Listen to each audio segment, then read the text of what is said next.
Hello everyone, here with a quick update on what I'm going to be playing this weekend for the Treasure Cup. So starting as a base, I would refer you to my other videos that I have out so far for Robin for my Treasure Cup. There is the original deck list, the check-in deck list, and this is going to be kind of an extension of that check-in, going over where I'm going next with the deck specifically for this Saturday.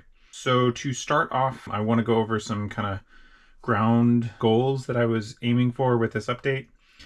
The things that I was hoping to get with this update, starting off, I wanted to get a couple more triggers in the deck. I noticed the deck was being a little inconsistent on triggers, so I wanted to bump that number back up. I wanted to investigate more blockers. I did notice that there were a lot of times where if I didn't have top end, I didn't have a good way of preserving my life into the next turn outside of a Gum Gum Giant, which you can only represent and hold up so many turns in a row before your opponents will just go for it. So I wanted to add in some more blockers. Another thing I wanted to do was add in some more card advantage. Noticed I was running out of cards just a smidge too early, so I wanted to add in some cards that would give me ways of keeping my hand count high. And then finally, I noticed that with the addition of Kuzan that there was a stronger angle to kind of apply more pressure to the opponent. So I wanted a little bit more pressure in my cards, so trying to pull back on some of the defensive or no body cards and add in some cards with some more bodies. So starting off, I'll just go over real quick the list I was running previously. So we have our 2Ks.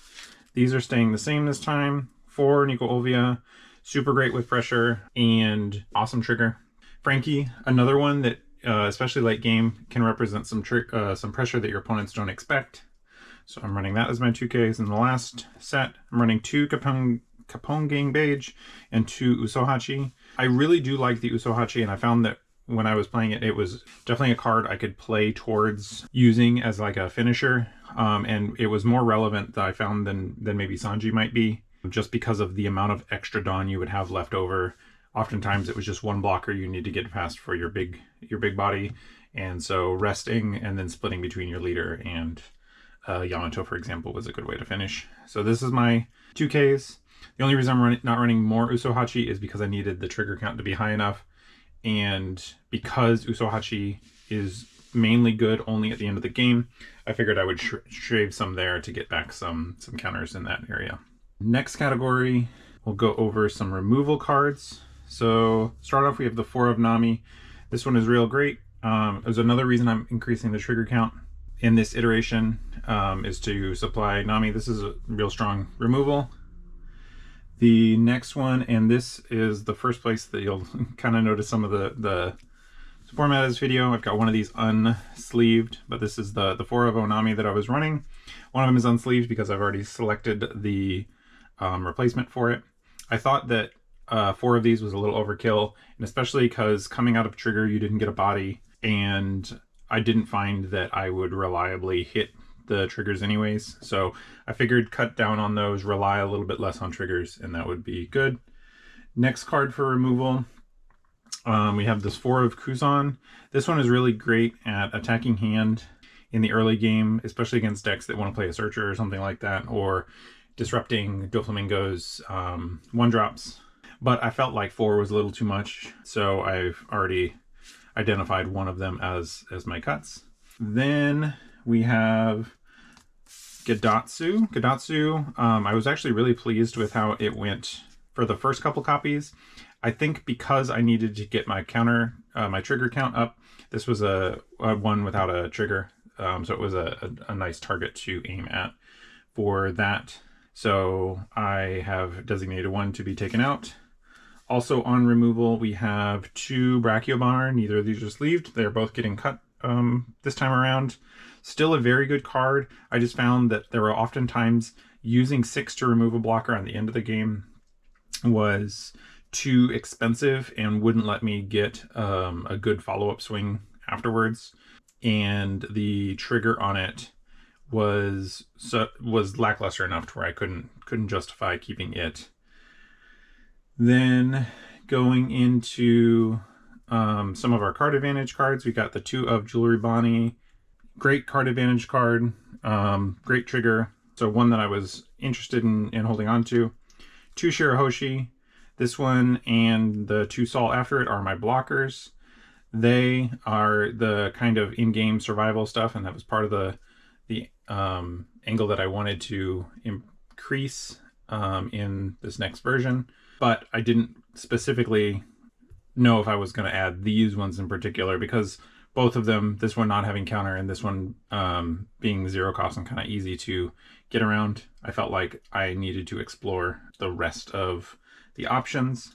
Let me rearrange a little bit the cards that aren't changing. I'm going to put in a pile over here, and then I'll focus more on the cards that are changing, and then we'll go back over the list at the end. So highlighting that these are the cards I was considering changing.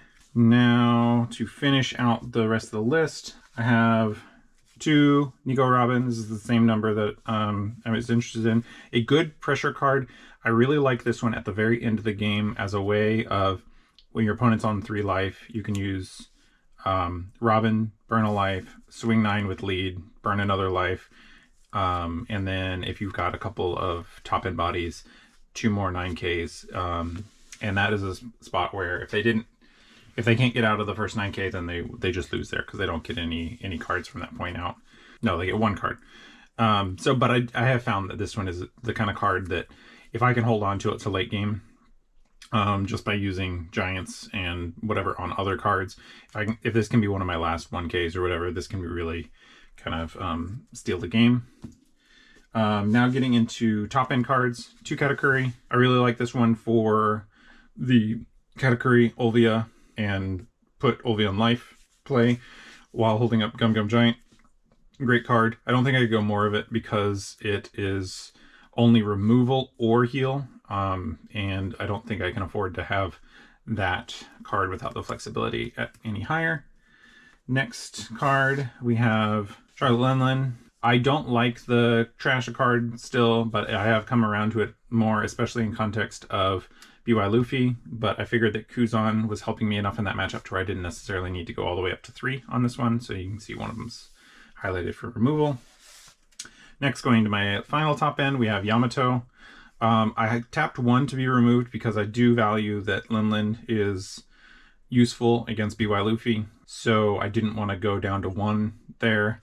So I ended up shaving 1 Yamato, partly because it is pretty lackluster in that BY matchup and some of the others. And then finally, the last card that you guys are all very familiar with, Gum Gum Giant.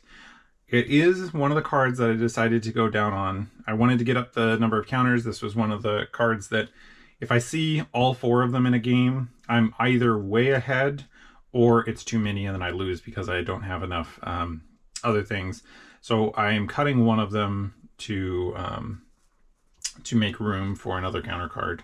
If you are the kind of wise-eyed viewer who's been watching for a while, you probably know what card came in its place, but we'll save that one for last, just as to see. You can go down in the comments and guess at what the card that replaces Gum Gum Giant is in the list. All right, so now I'll go over the cards specifically that I made changes on. So the Brachio Bomber, we'll start here. Brachio Bomber, if you've been watching my channel for a bit, you know there's one other card that always ends up in this slot, and it's exactly the card that you might think it is. I replaced it with 2 Miss All Sunday.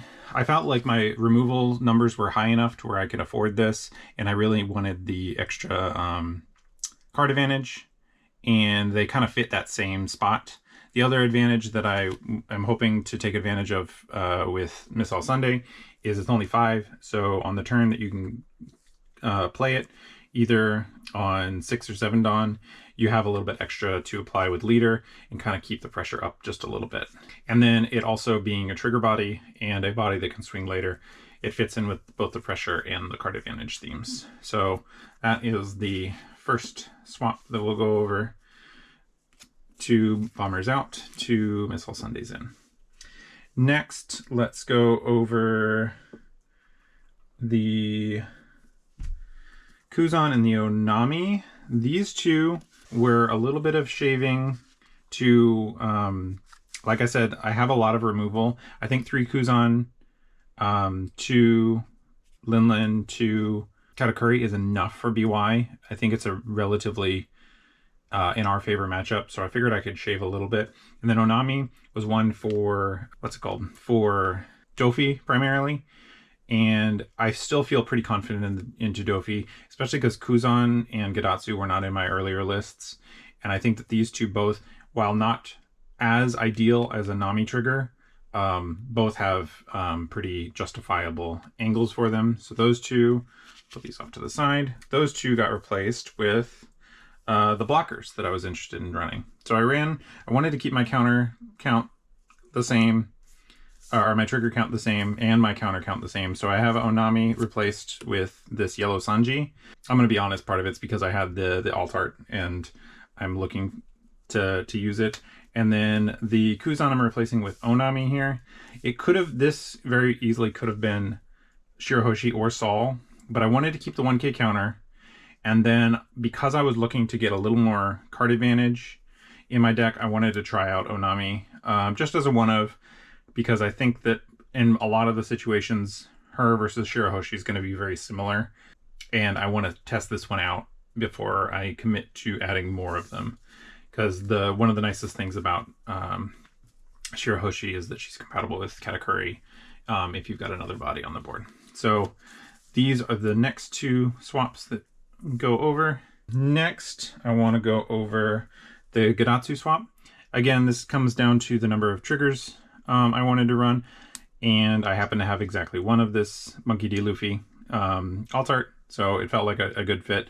It also could be considered a replacement for the Onami.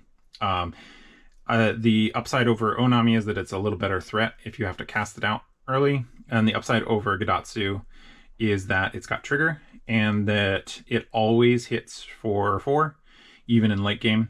And additionally, the trash mode to KO something also draws a card, so it kind of fits the what's it called, the card advantage angle that I was aiming for as well.